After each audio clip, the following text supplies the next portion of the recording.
Ya, baik. Assalamualaikum warahmatullahi wabarakatuh. Selamat siang semuanya. Perkenalkan, nama saya Dini Muntarido dengan NIM 24040674215.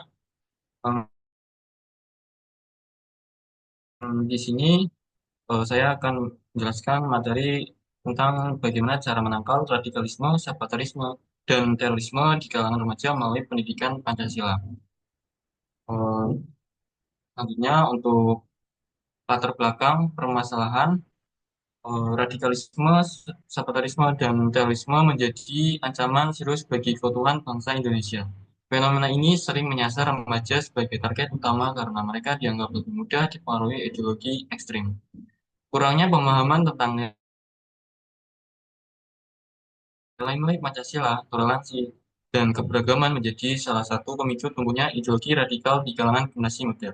Selain itu, pengaruh media sosial yang tidak terkontrol menjadi pintu masuk penyebaran narasi radikal. Pendidikan yang tidak inklusif juga menjadi faktor lemahnya pemahaman terhadap pentingnya persatuan. Selanjutnya, berikut ada beberapa pertanyaan eh, pemantik sebagai bahan diskusi untuk memecahkan solusinya. Eh, Apakah ada yang ingin menanggapi untuk pertanyaan nomor satu? Mohon izin moderator, saya di sini ingin menanggapi soal nomor satu. Oke, Baik. jadi untuk pertanyaan nomor satu, yaitu apa saja faktor utama yang menyebabkan remaja rentan terhadap pengaruh radikalisme, separatisme, dan juga terorisme. Nah, menurut saya, kenapa faktor utama yang disebabkan itu karena remaja itu kan masih fase labil-labilnya. Jadi dia itu masih mencari jati diri lah ibaratnya. Dan mereka juga sedang mencari identitas mereka itu seperti apa. Jadi makanya mereka itu cenderung untuk mencari kelompok yang memberikan yang memberikan rasa eh, bagi mereka tuh untuk bagaimana tujuan hidup yang jelas. Lalu eh, remaja sendiri tuh biasanya tuh mendapatkan tekanan dari teman sebayanya. Tekanan dari teman itu terkadang teman-teman itu kan ada yang bisa memang ditiru, ada yang memang tidak bisa ditiru. Nah, karena remaja itu sifatnya masih labil, masih tidak memiliki pandangan hidup yang pasti, ketika si teman dia berproses A, maka dia akan mengikuti A. Karena biasanya itu kalau di remaja itu dia akan sifatnya itu pemikirnya itu akan seperti berkelompok, tidak individual. Nah, lalu untuk selanjutnya yaitu karena kurangnya pendidikan agama yang eh, baik ataupun yang kurang lah. Jadi adanya mungkin pemahaman agama yang keliru atau secara pengimplementasinya atau literalnya itu bisa saja kita juga tidak memungkiri bahwasanya agama saja itu bisa diselingi untuk kegiatan radikal. Maka ketika pendidikan agama yang kurang kuat itu bisa saja menjadikan faktor utama untuk sikap remaja itu yang ya ikut-ikutan. Lalu yang ketiga yaitu karena kurangnya pengawasan orang tua. Nah, terkadang tidak semua orang tua itu aware akan anaknya. Biasa saja orang tua itu hanya melihat dari sisi depannya atau sisi baiknya anak tersebut, tapi kita tidak tahu bagaimana kesehariannya di sekolah, untuk lingkungannya, pertemanannya bagaimana, kan kita juga tidak tahu. Kadang orang tua itu ya, yang melihatnya hanya melihat ini anak saya sebagai di rumah, tapi kita juga tidak, tapi belum tentu melihat dari segi lingkungannya itu seperti apa. Lalu Lalu yang terakhir ini adalah yang sangat pengaruh paling besar yaitu adalah pengaruh media sosial. Pada saat ini media sosial kan sangat gembar-gembarnya. Bahkan dari segi remaja SD maupun SMP pun mereka sudah peka akan gadget, akan digital ini sehingga apa yang mereka tonton di sosial media yang paling tren sekarang kan adalah TikTok. TikTok dan juga ya kurang lebihnya Instagram lah. Dan di TikTok ini kan banyak banyak sesuatu info yang tidak bisa lolos lolos sesuai umur. Kadang teman-teman yang masih remaja-remaja sudah bisa melihat info-infotainment yang memang belum sepantasnya. Jadi maka mengapa faktor utamanya itu dari sebenarnya masih banyak hal dari yang saya sebutkan, yang dari saya sebutkan. Dari yang saya sebutkan ini hanya sebagai kecilnya saja. Itu saja. jawaban dan tanggapan dari saya. Terima kasih. Baik, terima kasih atas pendapatnya dari Mbak Anggun. Mungkin ada yang ingin menanggapi atau menambahkan dari apa yang tadi disampaikan oleh Mbak Anggun.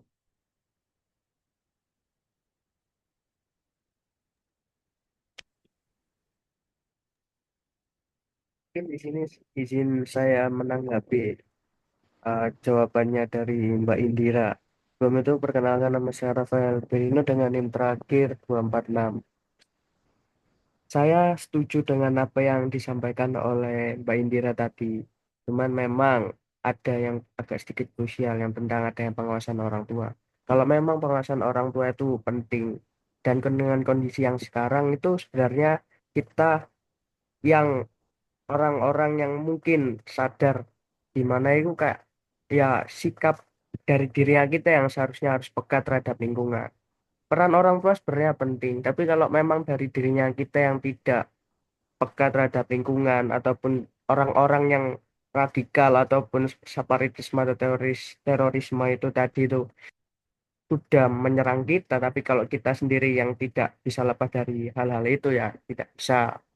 Jadi yang dimana itu yang mungkin di era sekarang ya era digital dan teknologi pasti tekanan dari radikalisme, separatisme dan terorisme itu tinggi. Jadi mungkin sebagai kita kaum-kaum pemuda yang dimana terbuka dengan adanya hal-hal seperti ini, kita justru jangan sampai terjerumus ke dalam yang mungkin mengganggu kesejahteraan Indonesia itu sendiri. Jadi di mana itu tetaplah kita berpacu pada landasannya kita yaitu Pancasila tadi. Jadi di mana peran Pancasila juga penting. Jadi di mana mungkin faktor utamanya yang sudah dijelaskan sama Mbak Indira itu juga saya setuju. Tapi memang pengawasan orang tua itu sebenarnya kurang cukup kalau dari kitanya juga tidak sadar dengan adanya kehadiran, maksudnya adanya tekanan dari terorisme radikalisme itu sendiri. Jadi mungkin seperti itu kawan. Terima kasih. Baik, terima kasih pada Mas Rafael karena udah mau berpendapat dan menambahkan dari pertanyaan nomor satu. Oke, selanjutnya untuk pertanyaan nomor dua, apakah ingin menanggapi? Oke, perkenalkan nama saya Putri Nendi Kirani dengan NIM akhir 240. Di sini saya ingin menanggapi nomor 2, peran media sosial dalam penyebaran ideologi ekstrim. Yang pertama sebagai penyebar informasi tanpa filter, yang kedua penciptaan echo chambers. Sudah.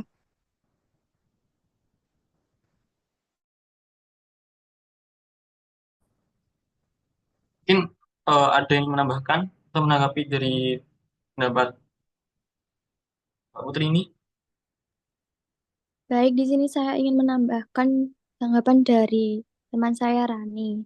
Sebelumnya perkenalkan saya Aisyah Nur Fadila dengan NIM akhir 245. Bagaimana peran media sosial dalam menyebarkan ideologi ekstrim, yaitu dengan memanfaatkan anonimitas, yaitu dengan media sosial memungkinkan penggunaan untuk tetap anonim, sehingga individu atau kelompok ekstrim dapat beroperasi tanpa terdeteksi, menyebarkan pesan tanpa takut identitas mereka diketahui.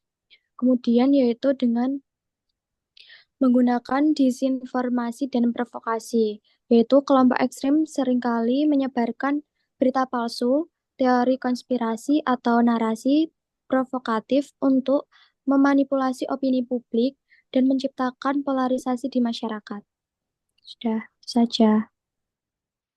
Baik, terima kasih pada Mbak Dila sudah menambahkan pertanyaan nomor dua. Selanjutnya untuk pertanyaan nomor tiga, ada yang menanggapi? Persilahkan.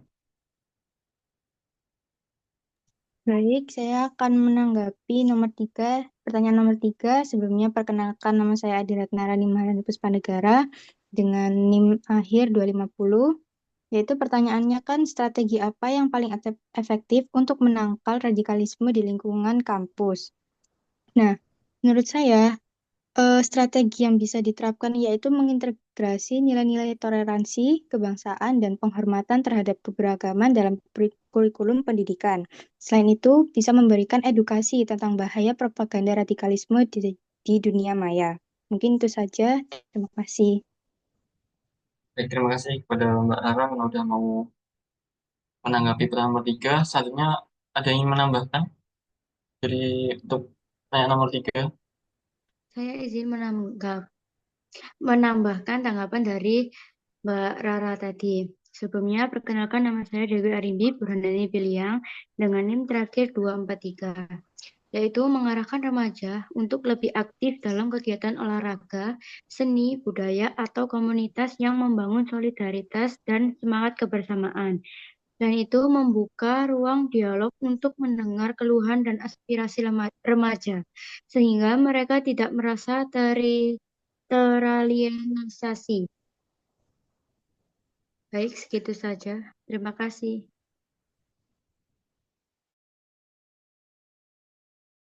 Baik, terima kasih yang sudah mau berdiskusi dari pertanyaan-pertanyaan. Oke, selanjutnya akibat yang muncul apabila masalah tidak mendapatkan solusi. Yang pertama, yaitu tumbuhnya perpecahan di masyarakat karena konflik ideologi. Ini sudah tentu. Jika kita mungkin berbeda pendapat, atau mungkin berbeda suara gitu, mungkin akan menimbulkan perpecahan yang ada di masyarakat. Terus yang kedua, generasi muda kehilangan arah dan identitas bangsa.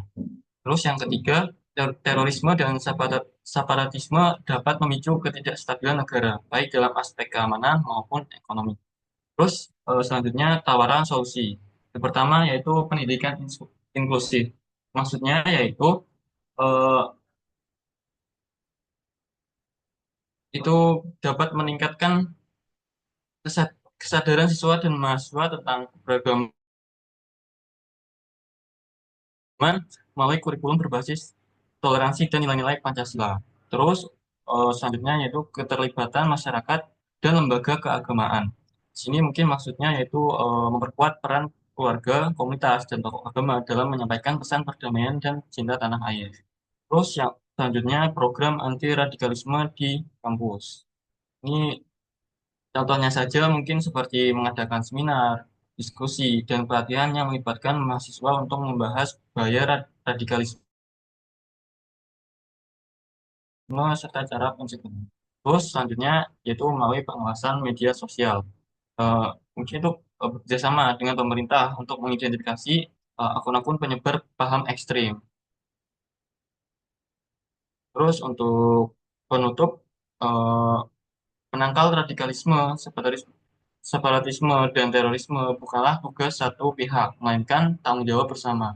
Dengan pendidikan inklusif, literasi digital, dan keterlibatan masyarakat, generasi muda dapat menjadi garda terdepan dalam menjadi persatuan dan keutuhan bangsa. Langkah-langkah pencegahan harus segera dilakukan agar generasi penerus dapat tumbuh dalam lingkungan yang aman dan damai. Terima kasih. Mungkin sekian apa yang bisa saya sampaikan di materi bagaimana cara menangkal radikalisme, separatisme, dan terorisme. Sekian, terima kasih. Wassalamualaikum warahmatullahi wabarakatuh. Waalaikumsalam warahmatullahi wabarakatuh. Warahmatullahi wabarakatuh.